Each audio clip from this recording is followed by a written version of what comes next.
Okay, so we are going to continue with Daniel. We're actually going to get to verses today. It's a long intro.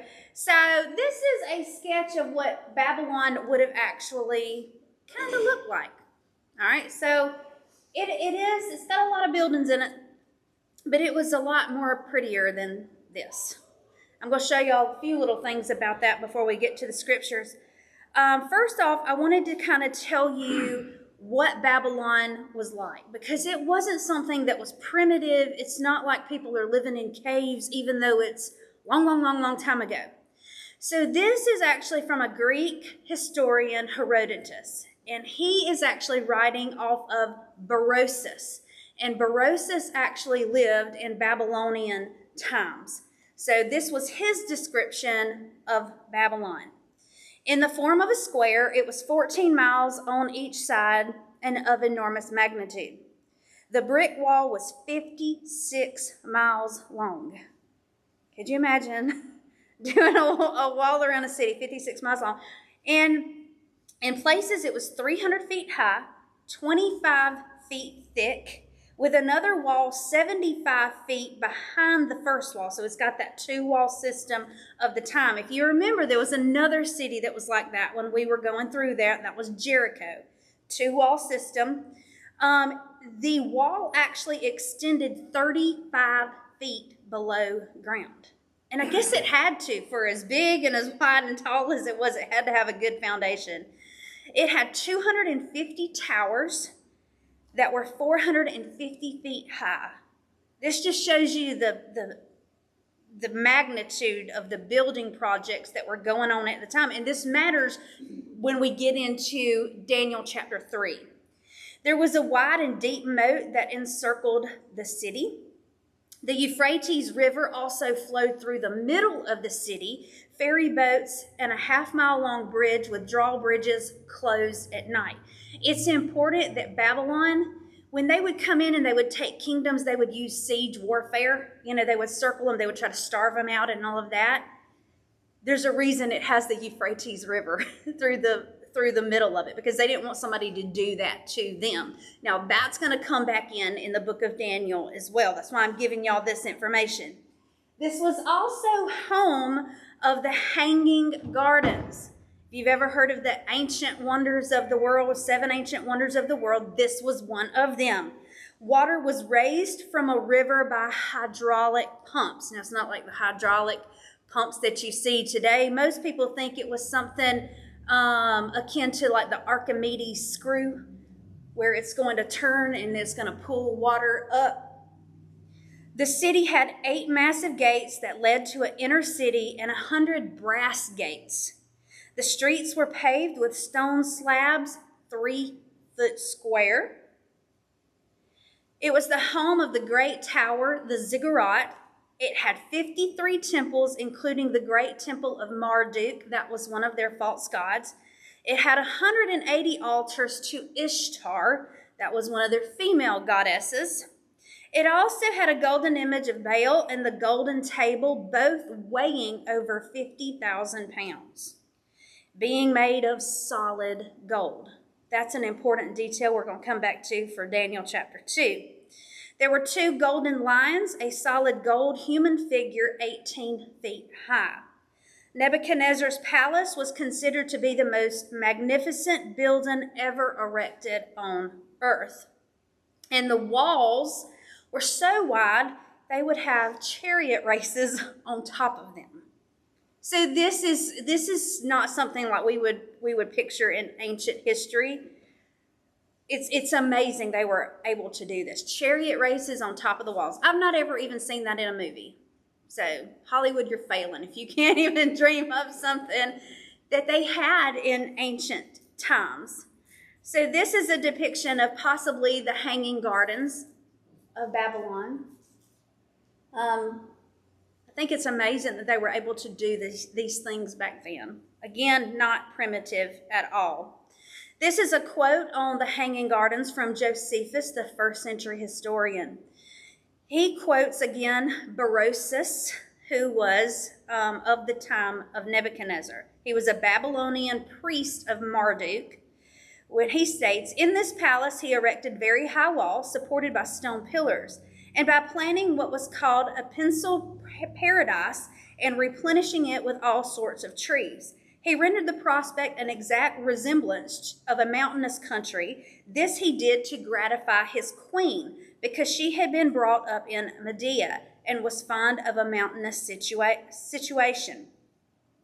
So most historians, and there might be some disagreements on facts or whatever, but most historians agree that they had state-of-the-art dwellings, entertainment centers, at least 3 palaces. They had enameled bricks of blue and yellow and white.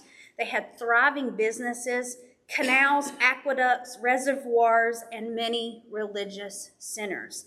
So this was a very advanced society for the time. Now we come into the book of Daniel. All right, I'm going to start off by reading verses, and then we're going to kind of break it apart. So Daniel 1 and 2. In the 3rd year of the reign of Jehoiakim, king of Judah, came Nebuchadnezzar, king of Babylon, unto Jerusalem and besieged it. All right, he's coming up. He's circling around it. He's going to try to starve them out, whatever. And the Lord gave, that's important, the Lord gave Jehoiakim, king of Judah, into his hand, with part of the vessels of the house of God. That's going to be important because that's going to come back later in the book of Daniel also, which he carried into the land of Shinar to the house of his God, and he brought the vessels into the treasure house of his God. What they did when they came in, they raided the temple of God.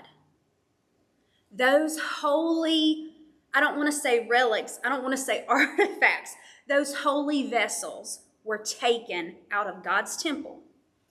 They were marched across the desert, and they were put into a house of a false god. All right? I want you to remember that because that's going to come back in. Okay? Daniel 3 and 4. And the king spake to Ashpenaz, the master of his eunuchs, that he should be certain of the children of Israel, and of the king, bring certain of the king of the children of Israel, and of the king's seed, and of the princes, the children in whom was no blemish, but well favored, skilled in wisdom, and cunning in knowledge, and understanding science, and such had the ability in them to stand in the king's palace, and whom they might teach the learning and tongue of the Chaldeans.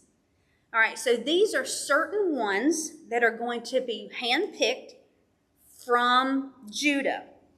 They are going to be somehow of the king's seed or princes. These are people of the high caste system here, and they're going to be trained in all things Babylon. Okay? Scholars believe that Daniel was around 15 years old when he's taken captive. Now, I'm going to come back to this many, many times. I'm probably going to repeat this. I don't know who Daniel's parents were. They are never mentioned. But whatever they did, they raised him right. Because from the time he's 15, he does not waver. His faith is solid, it is consistent, and he lives with eternity in mind. He puts God first. I mean, what a good job, parents, of how they done that. I wish we knew who they were. So he forced, we're talking about Nebuchadnezzar. Nebuchadnezzar forced enslavement. He would take them from their home, from Judah unto Babylon, which was around 900 miles away. Can't get on a plane and fly. These people are going to have to walk all this way to go into a foreign land, a very pagan land. So Daniel was separated from his godly parents, the temple, any sort of support system that he would have had growing up. He was at a young and impressionable age when he was introduced to some of the most pagan subjects that Babylon offered. Not every subject that he was taught is going to be sunshine and rainbows, okay? To the rest of the world, this would have been considered the best education of the day. I'm going to pause right there for just a second because we've seen this story before. Who else had the best education of the day? Does anybody remember? Moses. He spent 40 years in Egypt. He spent 40 years in shepherd training in the wilderness. But he had to have both for the last 40 years of his life. Okay? Daniel is going to need this as well. Now, can you imagine? Let me take you back to your 15 years old. You're taken from your house, your support system, and everything into a foreign land at 15 years old. Could we have stood up for our faith? I mean, think about it. How hard would that be? And we're going to get into those verses of how Babylon actually was. So this is a recreation of the Ishtar Gate. This is like a small replica. This is where all of the captives would have been marched through if they were going to the palace. Okay, so Daniel would have come this way when he would have entered Babylon. That's what scholars agree on. So let me show you some of their artwork because you can't really tell from here. You can see a little bit of it. It was beautiful. They were able not to just make bricks. They were able to make artwork. If you look, there are patterns on these creatures. This is actually a dragon right here, by the way. Let me zoom in a little bit. See y'all can see it better. That takes skill. Here's another one, a lion. Here's one from this way so you can see it better. Here's the dragon one. But they were able to create these. Now with all of the description that I just read to you, they had to have a lot of people working to build all of these things. And a lot of these are Nebuchadnezzar's building projects. So let's look again. Morning. You got it? I want to remind you why they're taken captive, number one, but I want to point something out after this. 2 Kings 23:27, and the Lord said, I will remove Judah also out of my sight, as I have removed Israel, and will cast off the city Jerusalem, which I have chosen, and the house of which I have said my name shall be there. If you remember, they had sinned. The priest even sinned so horribly, they couldn't even blush. And God's only going to let you go so far. And Judah did, hold out longer than the northern region of Israel. But again, God is a just God. He's got to punish sin. And so they're going to have to go into captivity. Now, I want to show you this because I did not realize this until I was an adult. The warrior king and the Bible burning king. Y'all ever heard anybody in the Bible that burnt the Bible? You mean like witches burn? Like witches burn? Well, they would just burn a scroll. They had scrolls back then, so they burned scrolls. I wanted to show you these verses. So let's look at the Bible burning king. Jehoiakim, the king of Judah, is a wicked king. He actually burns the scroll of Jeremiah, probably because he didn't like what it said. Okay, let me tell you what it said. Then the word of the Lord came to Jeremiah after the king had burned the roll. There you go. And the words of Baruch wrote at the mouth of Jeremiah, saying, Take thee again another roll and write it in all the former words that were in the first roll, which Jehoiakim the king of Judah hath burned. Therefore, thus saith the Lord concerning Jehoiakim, the son of Josiah, king of Judah. They shall not lament for him. Now this is talking about Jehoiakim. They shall not lament for him. There's not going to be any mourning for this king. Saying, Ah, my brother, or Ah, sister. They shall not lament for him, saying, Ah, Lord, or Ah, his glory. He shall be buried with the burial of a donkey, drawn and cast forth beyond the gates of Jerusalem. That sounds like a horrible death, doesn't it? All right, so now we're going to look at the warrior king. So Jehoiakim is known as a wicked king. His father was actually a godly king. He was a good king of Judah. Okay, Jehoiakim didn't learn from him. He's wicked. He doesn't like what Jeremiah wrote, so he just burns it. It doesn't matter if he burns God's word. Does it change anything? No, it doesn't. So the warrior king is Nebuchadnezzar the second. We're just going to use the term Nebuchadnezzar because I'm not going to put the second on the end of it. But Nebuchadnezzar the second was the son of, I hate these words, y'all, Nabopolassar. If that's the wrong pronunciation, that's the southern pronunciation of it, who had recently died and left him his throne. He is known in history for his military conquest and massive rebuilding of the capital city of Babylon. He would come against the nation of Israel several times as a warrior king. So God gives Judah over to be taken. We found that in the first verses of Daniel. But let me give you 2 Chronicles 36, 5 through 6. Jehoiakim was 25 years old when he began to reign, and he reigned 11 years in Jerusalem. And he did that which was evil in the sight of the Lord his God. Against him came up Nebuchadnezzar, king of Babylon, and bound him in fetters and carried him to Babylon. What that means is he's pretty much shackled and carried off. Okay? 2 Chronicles 36, 7. Nebuchadnezzar also carried off some of the articles from the house of the Lord to Babylon and put them in the temple at Babylon. So this corresponds with the first few verses of Daniel as well. It tells you where they're getting this treasure from. 2 Kings 24:13. And he carried out thence all the treasures of the house of the Lord and the treasures of the king's house, and cut in pieces all the vessels of gold which Solomon, king of Israel, had made in the temple of the Lord, as the Lord had said.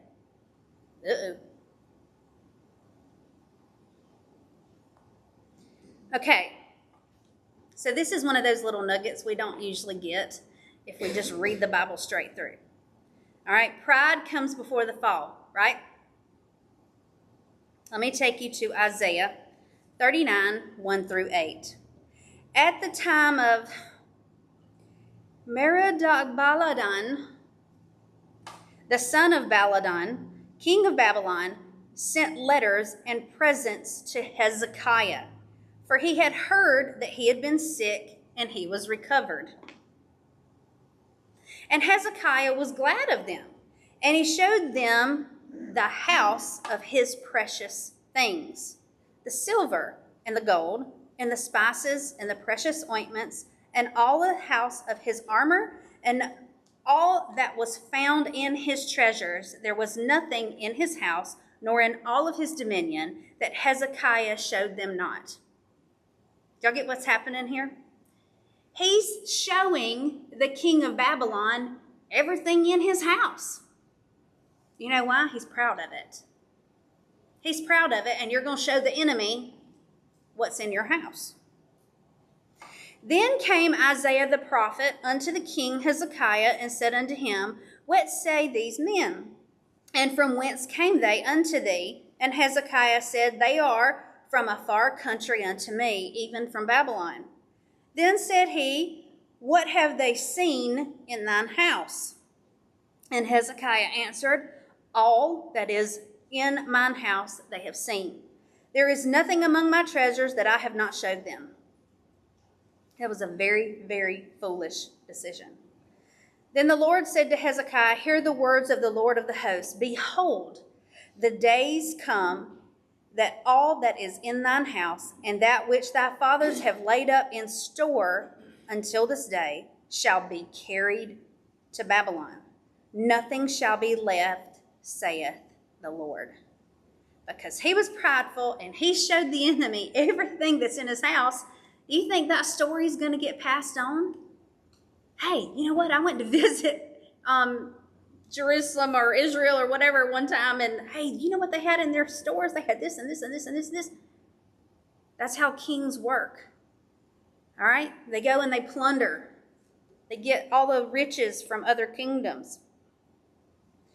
And of thy sons that shall issue from thee, which thou shalt beget, shall they take away. And they shall be eunuchs in the palace of the king of Babylon. Then said Hezekiah to Isaiah, Good is the word of the Lord which thou hast spoken. He said, moreover, for there shall be peace and truth in my days. So even in Hezekiah's day, this was always going to happen. God sees what we cannot see. I'll use this again as an example. If God creates time, he's outside of it. If this is Genesis 1:1, God created in the beginning, that's time. And there's going to be a time when we won't have any time. Sounds funny to say it, doesn't it? One day we're not going to have nature's laws binding us.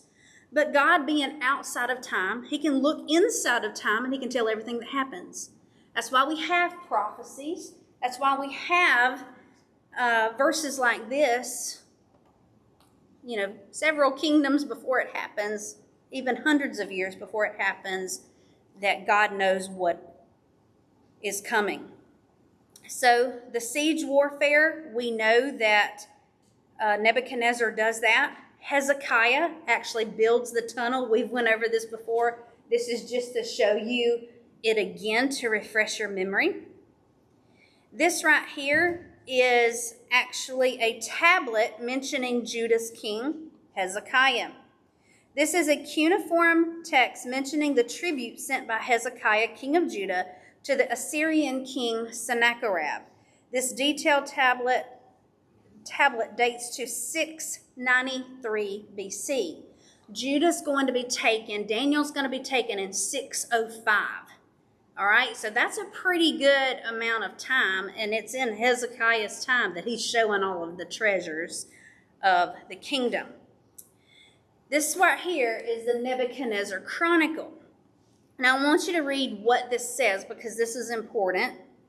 The translation is, in the 7th month, this would be of Nebuchadnezzar, 598, in the month of Chislev, that would be November, December, the king of Babylon assembled his army, and after he had invaded the land of Hatti, which is Syria, Palestine, he laid siege to the city of Judah. On the 2nd day of the month of Adar, which is the 16th of March, he conquered the city and took the king Jehoiakim prisoner. He installed in his place King Zedekiah of his own choice, and after he had received rich tribute, he sent them forth to Babylon. Is that not what God said was going to happen? And this is an outside source, a Babylonian source, that's telling you that's exactly what happened. It's what we call extra biblical evidence. I just think it's amazing that they find this stuff, even after all these years, and it just backs up the Bible perfectly. Let me move to this one, Daniel 1, 3, and 4. Now, I just read this, but I wanted to go back to it because I wanted to point something out, the requirements of who is going to be chosen. And Daniel's in this mix, okay? So the requirements is they must be from royal lineage, they must be young and teachable, they must be beautiful in appearance, they must be well educated and skillful in wisdom, cunning in knowledge, proficient in science, refined and polished so that they may stand before kings. Okay, I want to link this to a spiritual aspect. We have to stand before the King of Kings. That's what Daniel put first. Before standing before human, earthly, flawed kings, he lives his life so that he can stand before the King of Kings. He lives with eternity in mind. Daniel 1, 5, and 6. And the king appointed them a daily provision of the king's meat and of the wine which he drank, so nourishing them 3 years, that at the end of their end thereof they might stand before the king. Now among these were the children of Judah, Daniel, Hananiah, Mishael, and Azariah. Now I'm going to tell y'all this. When I was little, I would say Shadrach, Meshach, and Abednego. That's how we referred to them. But as an adult, I refused to call them that. This was their Hebrew names. When they came into Babylon, they changed their names to Shadrach, Meshach, and Abednego. Those were Babylonian names, and they each refer to a false god. If anything, we should call them by their Hebrew names. We're going to go over that. Let me tell you what subjects were likely taught in Babylon. Natural history, astronomy, math, sciences, medicine, something called myth. And they get this from the writings of Babylon. Divination, rite of purification, incantation, Babylonian beliefs, pagan practices, and something called chronicle. The thing about it is, there's a lot of paganism wrapped in here. But despite all of this, Daniel is still true to his faith. This right here is a Babylonian ration list. This is the translation. In the 7th month of Nebuchadnezzar, I think I put the wrong one in here. I'm going to come back to that because I copied and pasted and I got the wrong thing. So I'm going to come back. Let me give you this one. I gave y'all 5 and 6. This is 7. Unto whom the prince of the eunuchs gave names, for he gave Daniel the name of Belteshazzar. Now there's going to be a name coming up that's similar to that in Daniel chapter 5. If y'all remember the writing on the wall, there's Belteshazzar and Belshazzar. I try to say them different, like Belshazzar and Belshazzar, just so I can keep them, different, because they do sound the same coming out of my mouth. All right, so they give them different names. This is the verse for it. And to Hananiah of Shadrach, to Mishael, Meshach, and to Azariah of Abednego.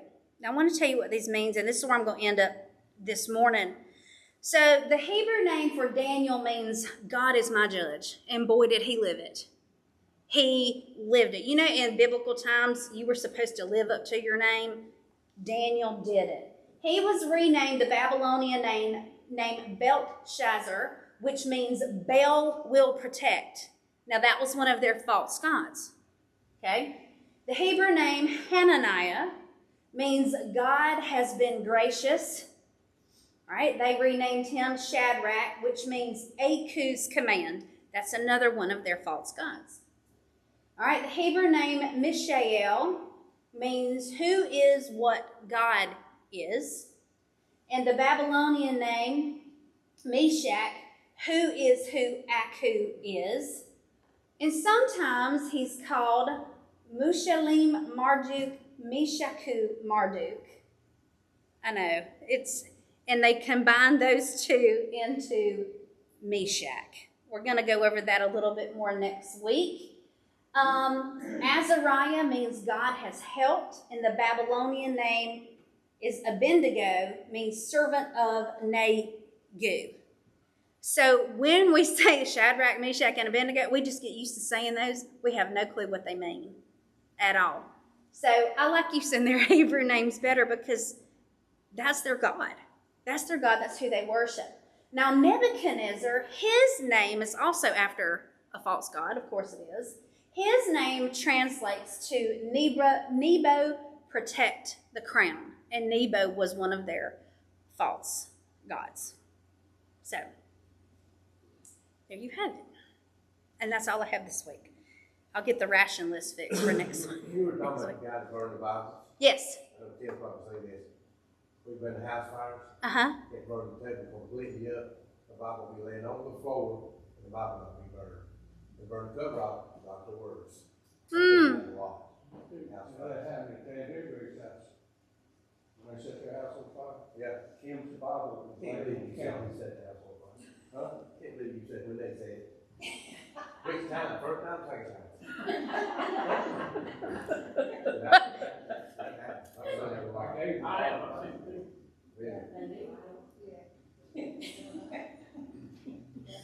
Well, the Bible's been used in pockets to serve people all the time where they got shot.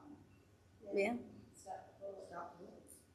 yeah, Try to do it all the time. he is. Even if you try to burn it, his word's preserved. He says it's gonna stay in heaven. My words shall never pass away. Yep.